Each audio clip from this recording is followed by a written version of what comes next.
Good morning, students. I'm Rajan Jha, Assistant Professor, Marwari College, Ranchi. This video is Introduction to Economics, Definition, Nature and Scope. इस video में हम लोग देखेंगे definition economics का, उसका nature और उसका स्कोप क्या होता है। स्लाइड बाय स्लाइड हम इसको देखते हैं। नेक्स्ट स्लाइड में हम देखेंगे डिफाइन करते हैं। तो डिफिनीशन ऑफ इकोनॉमिक्स को देखेंगे तो सबसे पहले हम लोग जान लें कि इकोनॉमिक्स जो सब्जेक्ट है ये पहले एक सेपरेट सब्जेक्ट के रूप में नहीं था, एक सेपरेट ब्रांच नहीं था। इसकी पढ़ाई पॉलिटिकल इकोनॉमी में हुआ करता था। एडम स्मिथ थे, उन्होंने फर्स्ट टाइम इकोनॉमिक्स को पॉलिटिकल साइंस या पॉलिटिकल साइंस से बाहर एक सब्जेक्ट लाए पॉलिटिकल इकोनॉमी करके, और वहीं से इकोनॉमिक्स शब्द आया, वहीं से इकोनॉमिक्स का एक नया ब्रांच, एक नया सब्जेक्ट मैटर के रूप में हमारे सामने आया। तो एडम स्मिथ को इसी कारण से फादर ऑफ इकोनॉमिक्स बोला जाता है कि ये इकोनॉमिक्स के जनक थे। इन्होंने पहली किताब लिखी थी 1776 में। उस किताब का नाम था an inquiry into the nature and causes of wealth of nations. इन्होंने इकोनॉमिक्स को डिफाइन किया था, economics is a science of wealth, मतलब अर्थशास्त्र जो है वो धन का विज्ञान है। तो इनका डेफिनेशन काफी नैरो था, सिर्फ एक ही एस्पेक्ट, सिर्फ वेल्थ को ये बताते थे, वेल्थ के अलावा दूसरे किसी एस्पेक्ट को इन्होंने अपने में कंसीडर नहीं किया था अपने डेफिनेशन में। इसलिए ये आपका वन साइडेड डेफिनेशन था। काफी इसकी आलोचना की गई, बहुत लोगों ने कहा कि इन्होंने इकोनॉमिक्स को एक ब्रेड एंड बटर का साइंस बता दिया, किसी ने इसको डिसमल साइंस की उपाधि दी। इस तरीके से जो डेफिनेशन था इकोनॉमिक्स से साइंस ऑफ वेल्थ, एक का शॉर्ट डेफिनेशन है। इसको कई लोगों ने क्रिटिसाइज किया। बाद में फिर अल्फ्रेड मार्शल आए। अल्फ्रेड मार्शल ने एक किताब लिखी प्रिंसिपल्स ऑफ इकोनॉमिक्स, जो 1890 में पब्लिश्ड हुआ। इस किताब में उन्होंने डिफाइन किया कि economics is a science of welfare, मतलब अर्थशास्त्र जो है, ठीक है, वो लोक विज्ञान का विज्ञान है, लोक कल्याण का विज्ञान है। इसमें हम लोग बेसिकली देखते क्या है कि इकोनॉमिक्स वेलफेयर का साइंस है, लोक कल्याण का विज्ञान है। ये डिफाइन किए अल्फ्रेड मार्शल ने। फिर इसका भी आलोचना हुआ कि सिर्फ वेलफेयर एस्पेक्ट को इन्होंने देखा, दूसरे एस्पेक्ट को इन्होंने छोड़ दिया। तो ये दोनों डिफिनेशन जो था वन साइडेड डिफिनेशन था। एक जो था उसका फोकस एरिया था सिर्फ वेल्थ, दूसरा का फोकस एरिया था सिर्फ वेलफेयर। फिर बाद में लियोनेल रॉबिन्स आए। इन्होंने एक किताब लिखी, उसका नाम था an essay on the nature and significance of economic science.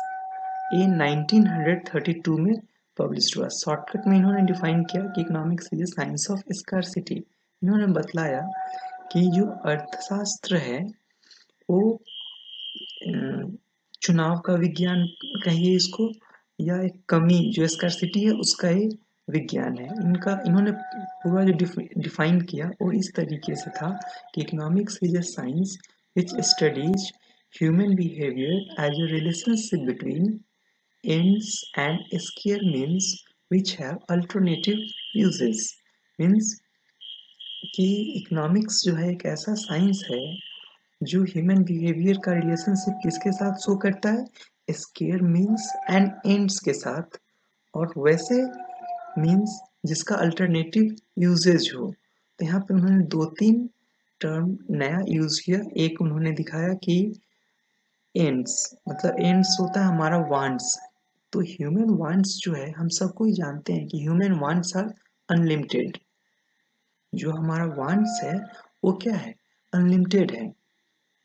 सबको ही, कोई भी इंडिविजुअल को आप देखिए, ज्यादातर इंडिविजुअल जो भी हैं उनका जो वांट्स है ना वो अनलिमिटेड है, उनकी इच्छाएं बहुत हैं। वांट्स को वही इच्छा कहते हैं, वो काफी इच्छाएं हैं।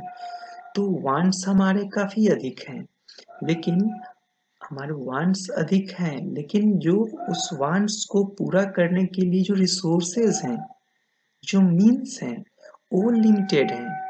जो रिसोर्सेज हैं वो क्या है, लिमिटेड है, मतलब उसकी स्कार्सिटी है। हमारे यहाँ क्या है, हम अगर कहीं भी देखें, अपने इंडिविजुअल लाइफ में देखें, अपने फैमिली में देखें, अपने सोसाइटी में देखें, अपने कंट्री में देखें, या पूरे वर्ल्ड को एक फ्रेम में लाके आप देखेंगे, तो आप पाएंगे कि जो ह्यूमन बीइंग है ना, इनके पास इनका जो वांट्स है ये बहुत अधिक है, वांट्स काफ़ी ज़्यादा है, लेकिन उस वांट्स को सेटिस्फाई करने का जो रिसोर्स है, जो संसाधन है, वो सीमित है। तो इनका जो डिफिनीशन है वो काफ़ी हद तक जो रियल वर्ल्ड सिचुएशन है, उस रियल वर्ल्ड सिचुएशन में इनका डिफिनीशन सेट करता है। ये स्कार्सिटी है, तो उसको भी उन्होंने बताया कि there is a scarcity of resources and there are unlimited wants of people. मतलब वांट्स जो हमारा है वो क्या है, अनलिमिटेड है, और जो हमारा जो रिसोर्स है वो लिमिटेड है। तो इन्होंने दिखाया कि किस तरीके से लिमिटेड रिसोर्स में अनलिमिटेड वांट्स को कैसे पूरा किया जा सकता है, मतलब इस दोनों के बीच के रिलेशन को इन्होंने दिखलाया कि वांट्स जो है हमारे अनलिमिटेड है, रिसोर्स लिमिटेड है, इस दोनों के बीच कैसे कॉम्बिनेशन होगा, किस तरह से एडजस्टमेंट होगा, उसी एडजस्टमेंट को इन्होंने यहाँ पे दिखाया है अपने डिफिनीशन में। फिर इन्होंने क्या किया, अल्टरनेटिव यूसेज, मतलब जो रिसोर्स हैं हमारे, उसके क्या है अल्टरनेटिव यूजेज हैं। जैसे मान लीजिए कोई भी रिसोर्स को आप देख लीजिए, आप फॉरेस्ट वुड का एग्जांपल ले लीजिए, उसका मल्टीपल यूज है, आयरन ओर्स का एग्जांपल लीजिए, उसका मल्टीपल यूज है, कई यूजेज हैं। तो जो भी रिसोर्सेज है ना, उनके मल्टीपल यूजेज हैं। ठीक, इसके कारण स्कार्सिटी की समस्या और बढ़ती है। अगर कोई भी रिसोर्स हो और उसका सिंगल यूज हो, उसका क्या है, सिंगल यूज हो आपके पास, तो उसकी स्कार्सिटी नहीं रहती। जैसे फॉर एग्जांपल, अगर जो क्रूड ऑयल है या जो पेट्रोल है, पेट्रोल से सिर्फ और सिर्फ बाइक चलता, बाइक के अलावा पेट्रोल का दूसरा कोई इस्तेमाल नहीं होता, पेट्रोल का दूसरे किसी फील्ड में कहीं कोई यूज नहीं होता, तो उस कंडीशन में पेट्रोल क्या होता, बहुत ज़्यादा स्कार्सिटी नहीं रहती, क्योंकि उसका सिंगल यूज होता। लेकिन यहाँ पे क्या है कि जो भी रिसोर्सेज हैं, उन रिसोर्सेज का मल्टीपल यूज है, अल्टरनेटिव यूजेज हैं, इस कारण से उसकी स्कार्सिटी ज़्यादा होती है। तो इस बात को ध्यान रखेंगे कि इकोनॉमिक्स को हम कैसे डिफाइन करते हैं, कौन कौन लोग, जो बेसिक 2-3 लोगों का डिफिनीशन था, उनकी किताब का नाम है, कब पब्लिश हुआ था, उसको हम लोग ध्यान रखेंगे। नेक्स्ट स्लाइड में हम लोग फिर देखते हैं कि नेचर ऑफ इकोनॉमिक्स क्या है। जो इकोनॉमिक्स है, कोई भी सब्जेक्ट होता है ना, उसका नेचर होता है, किस नेचर का वो सब्जेक्ट है। तो जिस सब्जेक्ट का हम स्टडी करेंगे, उसके बारे में पहले जानना चाहेंगे कि उसका नेचर क्या है। तो नेचर में आप देखिएगा कि इकोनॉमिक्स का हम लोग यहाँ देखेंगे कि इकोनॉमिक्स का क्या नेचर है। तो economics is both science and arts. Economics जो है वो विज्ञान भी है और कला भी है, इसमें दोनों कैसे है। इकोनॉमिक्स क्या है, साइंस भी है।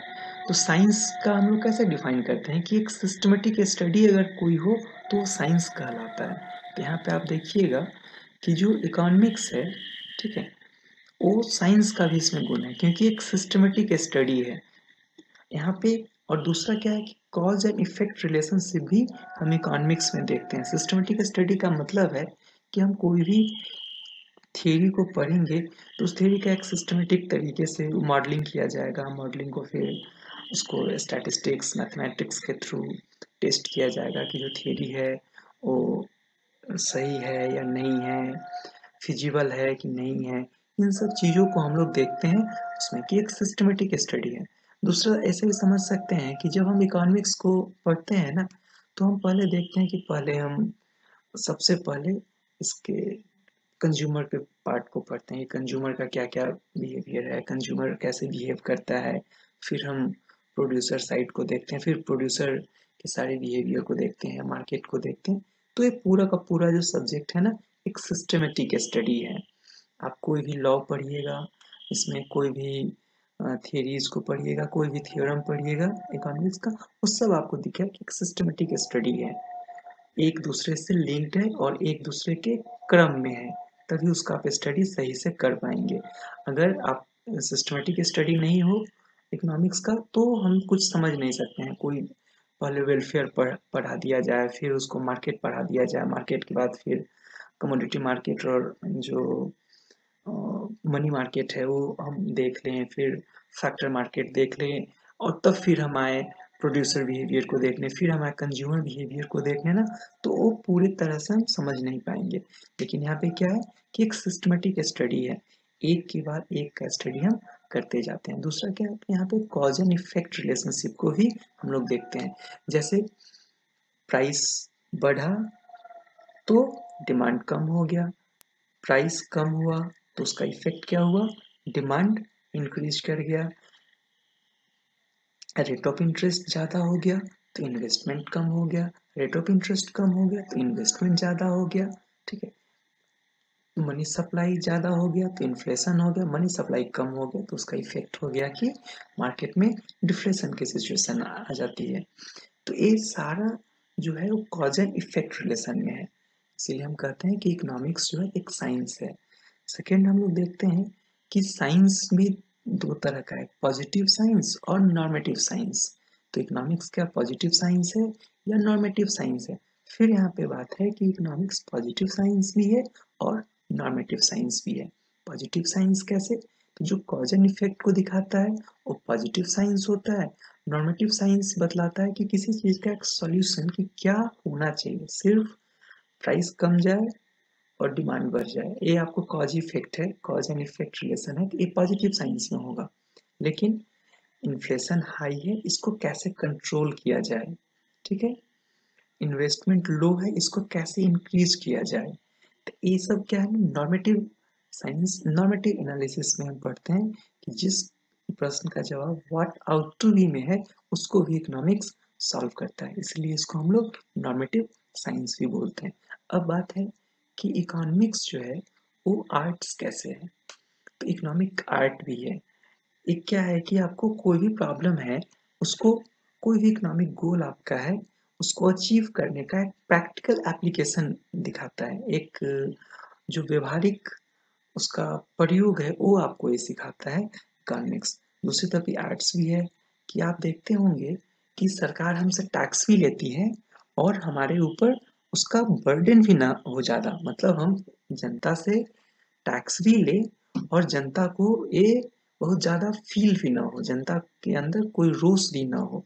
तो ये भी एक कला है कि आपसे टैक्स भी ले लेती है सरकार, क्योंकि टैक्स देना कोई नहीं चाहता है, ये हम सब जानते हैं, लेकिन सरकार हमसे टैक्स लेती है और हम उसके टैक्स ले भी लेती है और हम क्या है कि उसके लिए कोई रोष भी हम नहीं दिखाते हैं। तो ये क्या है, गवर्नमेंट का एक आर्ट है, ये इकोनॉमिक्स का एक आर्ट है कि किस तरीके से हम लोगों को हित में लोगों के लिए काम करते हैं, उनको मतलब सही तरीके से हैंडल करना, जो भी इकोनॉमी के गोल्स होते हैं उसको हम लोग यहाँ देखते हैं, इसीलिए हम कहते हैं कि इकोनॉमिक्स जो है ना एक आर्ट भी है।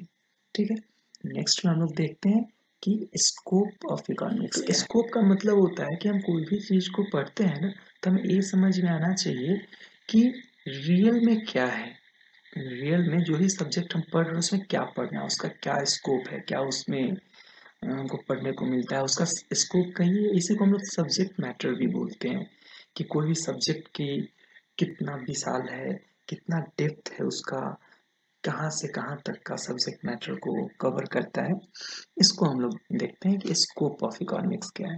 हालांकि स्कोप में काफ़ी स्कोप है, लेकिन हम लोग यहाँ पे ब्रीफली दो ही बात पे फोकस करते हैं कि जो इकोनॉमिक्स को जो मेजर डिवीजन है, जो बहुत बड़ा डिवीजन है, वो दो ही है।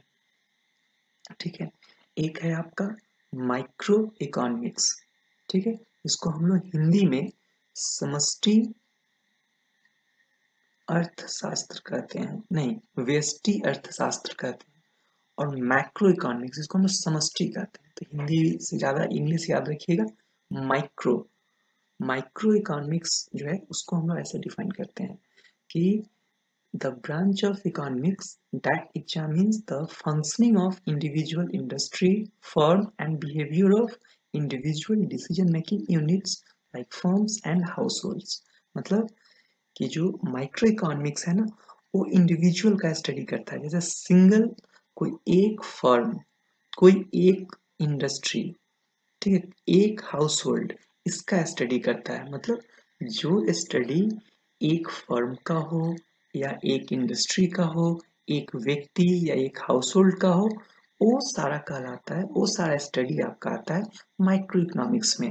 जैसे हम कमोडिटी का प्राइस तय करते हैं, ठीक है, उसका जो इंडिविजुअल डिमांड होता है, ठीक है, जो सप्लाई होता है, इन सब चीज़ों का स्टडी, जो कंज्यूमर बिहेवियर है, प्रोड्यूसर बिहेवियर है, इन सब का स्टडी हम लोग माइक्रो इकोनॉमिक्स में करते हैं, ठीक है। अब नेक्स्ट जो है वो है आपका मैक्रो इकोनॉमिक्स, ठीक है, इसको हम लोग बोलते हैं समष्टि अर्थशास्त्र। तो मैक्रो इकोनॉमिक्स को हम कैसे डिफाइन करते हैं कि branch of economics that examines the economic behaviour of aggregates. मतलब इसको हम लोग कहते हैं it is study of aggregates. मतलब ये सब कुछ का एक साथ स्टडी करता है, ये इंडिविजुअल नहीं, ये एग्रीगेट का स्टडी करता है। एग्रीगेट का स्टडी का मतलब कि ये सब सारे सेगमेंट को, इकोनॉमी को एक साथ लेके स्टडी करता है। जैसे नेशनल इनकम, मतलब पूरे देश का जो इनकम है उसको एक साथ स्टडी करता है, जो आउटपुट है उसका स्टडी करता है, जो एम्प्लॉयमेंट है उसका स्टडी करता है। तो इस तरह से आप देखिएगा, इसमें और भी है स्कोप में, वेलफेयर इकोनॉमिक्स इसमें आता है, इसमें पब्लिक फाइनेंस आता है, इंटरनेशनल ट्रेड आता है, डेवलपमेंट इकोनॉमिक्स आता है। कई इसके स्कोप काफ़ी बड़े हैं। जो इकोनॉमिक सब्जेक्ट है इसका स्कोप काफ़ी विस्तृत और काफ़ी व्यापक है।